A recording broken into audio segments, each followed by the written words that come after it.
Di sebuah kota yang penuh dengan kenangan, Raka adalah seorang pria yang selalu percaya pada cinta sejati. Dia menemukan kebahagiaan dan kedamaian dalam hubungan yang ia bangun bersama Maya, wanita yang ia kira adalah belahan jiwanya. Namun cinta yang mereka bangun tiba-tiba runtuh saat Raka mengetahui sebuah kenyataan yang menghancurkan. Maya telah mengkhianatinya dengan orang lain. Bagaimana Raka bisa menerima kenyataan ini? Apakah dia bisa sembuh dan membuka hati lagi setelah luka yang begitu dalam? Raka dan Maya pertama kali bertemu di sebuah kafe kecil, tempat yang penuh dengan kehangatan dan senyum. Maya dengan matanya yang lembut dan senyumnya yang menenangkan segera membuat Raka merasa nyaman. Mereka menghabiskan waktu bersama, berbicara tentang segala hal, mulai dari masa depan hingga kenangan masa kecil mereka. Raka merasa untuk pertama kalinya ia benar-benar menemukan seseorang yang bisa membuatnya merasa dicintai tanpa syarat. Hubungan mereka tumbuh dengan cepat. Maya menjadi pusat dunia Raka. Setiap momen bersama Maya terasa seperti sebuah keajaiban. Mereka merencanakan masa depan bersama, membicarakan impian-impian yang ingin dicapai, dan bahkan sudah mulai berbicara tentang pernikahan. Raka merasa hidupnya telah sempurna. Maya adalah segala-galanya. Namun di balik kebahagiaan itu, ada sesuatu yang mulai berubah. Raka tidak menyadari bahwa selama ini Maya menyimpan rahasia yang sangat besar. Raka yang terlalu percaya tidak pernah menyangka bahwa cinta yang ia berikan bisa dihancurkan begitu saja.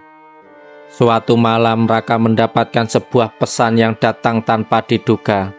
Itu adalah pesan yang datang dari teman dekat Maya. Pesan itu mengungkapkan sesuatu yang tak pernah dibayangkan oleh Raka. Maya ternyata telah berselingkuh dengan pria lain.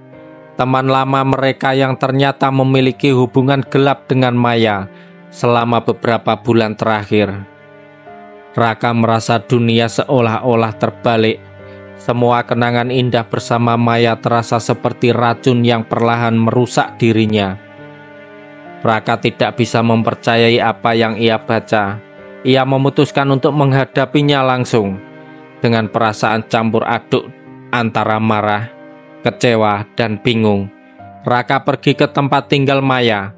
Ketika mereka bertemu, Maya tidak bisa menyangkal semuanya. Maya meminta maaf, tetapi kata-katanya terasa hampa bagi Raka. Cinta yang ia beri tak dihargai. Rasa sakit itu begitu dalam, tak bisa diungkapkan dengan kata-kata. Maya, bagaimana bisa kamu melakukan ini padaku? Aku telah memberi segalanya untukmu, cinta, perhatian, dan kepercayaan. Tapi ini yang aku dapatkan, kata Raka dengan suara bergetar. Maya hanya bisa menangis, merasa bersalah, tapi tidak bisa membenarkan tindakannya. Raka merasa hatinya hancur, dan segala yang ia percayai runtuh seketika. Setelah kejadian itu, Raka merasa seolah-olah dirinya terbelah menjadi dua. Di satu sisi, ia merasa marah dan terluka. Di sisi lain, ia merasa ada sesuatu yang terus mengikat dirinya dengan Maya. Meskipun pengkhianatan itu sudah jelas, masih ada perasaan cinta yang tidak mudah hilang begitu saja. Raka mencoba untuk melupakan semuanya, tetapi setiap kali ia mengingat masa-masa indah bersama Maya, luka itu kembali muncul, semakin dalam. Hari-hari berlalu, dan meskipun Raka berusaha untuk sembuh, ia merasa kesepian dan hampa. Ia tidak bisa berfungsi seperti dulu lagi. Semua hal yang sebelumnya ia nikmati, seperti berkumpul bersama teman-teman, berolahraga, bahkan hanya sekedar berjalan di luar, sekarang terasa kosong. Raka merasa seperti hidupnya terjebak dalam bayang-bayang masa lalu yang kelam. Di sisi lain, Maya terus berusaha untuk meminta maaf, mengirim pesan-pesan yang penuh penyesalan, tetapi Raka tidak tahu bagaimana harus merespon. Setiap kali melihat nama Maya muncul di layar ponselnya, hatinya terasa perih dan ia lebih memilih untuk mengabaikannya. Namun meskipun ia merasa terluka, Raka tahu bahwa ia harus bergerak maju. Namun bagaimana bisa ia melupakan luka yang begitu dalam? Akhirnya Raka menyadari bahwa luka itu tidak akan sembuh dengan sendirinya.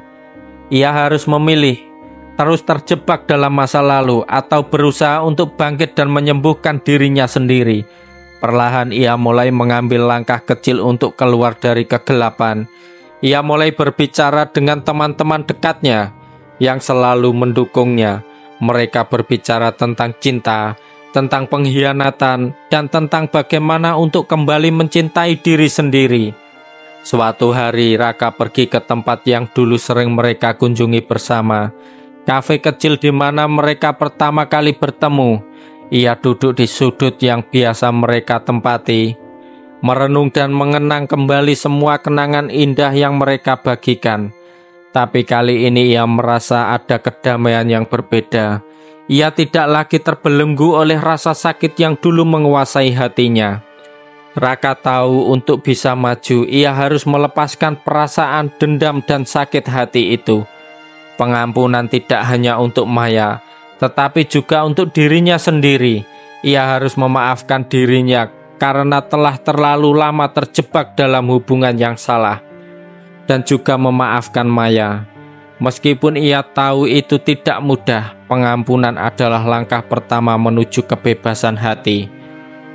Beberapa bulan setelah peristiwa itu, Raka mulai merasakan perubahan dalam dirinya. Ia mulai membuka hatinya lagi untuk kemungkinan cinta yang baru. Tetapi kali ini dengan pemahaman yang lebih dalam tentang dirinya sendiri. Ia belajar untuk mencintai diri sendiri terlebih dahulu sebelum mengharapkan cinta dari orang lain. Ia juga menyadari bahwa cinta sejati tidak datang dengan tanpa kesalahan, tetapi itu adalah tentang kesediaan untuk tumbuh bersama, bukan tentang pengkhianatan dan rasa sakit. Raka mulai mengenal seseorang baru, yaitu Siska, yang membuatnya merasa nyaman dengan dirinya sendiri. Mereka tidak terburu-buru, mereka saling mengenal dengan sabar, dan meskipun Raka masih membawa bekas luka dari masa lalu, ia belajar untuk menerima dirinya dan membuka hati sedikit demi sedikit. Ia tahu cinta sejati tidak harus sempurna, tetapi itu harus tulus dan penuh pengertian. Pesan moral dari kisah ini, perjalanan Raka mengajarkan kita bahwa cinta bukan hanya tentang kebahagiaan dan kenangan indah, tetapi juga tentang ketahanan dan pengampunan. Kadang kita harus melalui luka yang dalam untuk belajar tentang kekuatan kita sendiri. Mengampuni bukan berarti melupakan atau menerima pengkhianatan, tetapi memberi ruang bagi kita untuk sembuh dan melanjutkan hidup. Ketika kita memaafkan, kita tidak hanya memberi kesempatan pada orang lain, tetapi juga memberi kesempatan pada diri kita untuk merasa bebas dan mencintai lagi tanpa rasa takut. Jangan lupa kalau suka video ini kasih like, komen, dan share ke teman-teman kalian. Dan pastinya subscribe untuk konten-konten cerita seru berikutnya.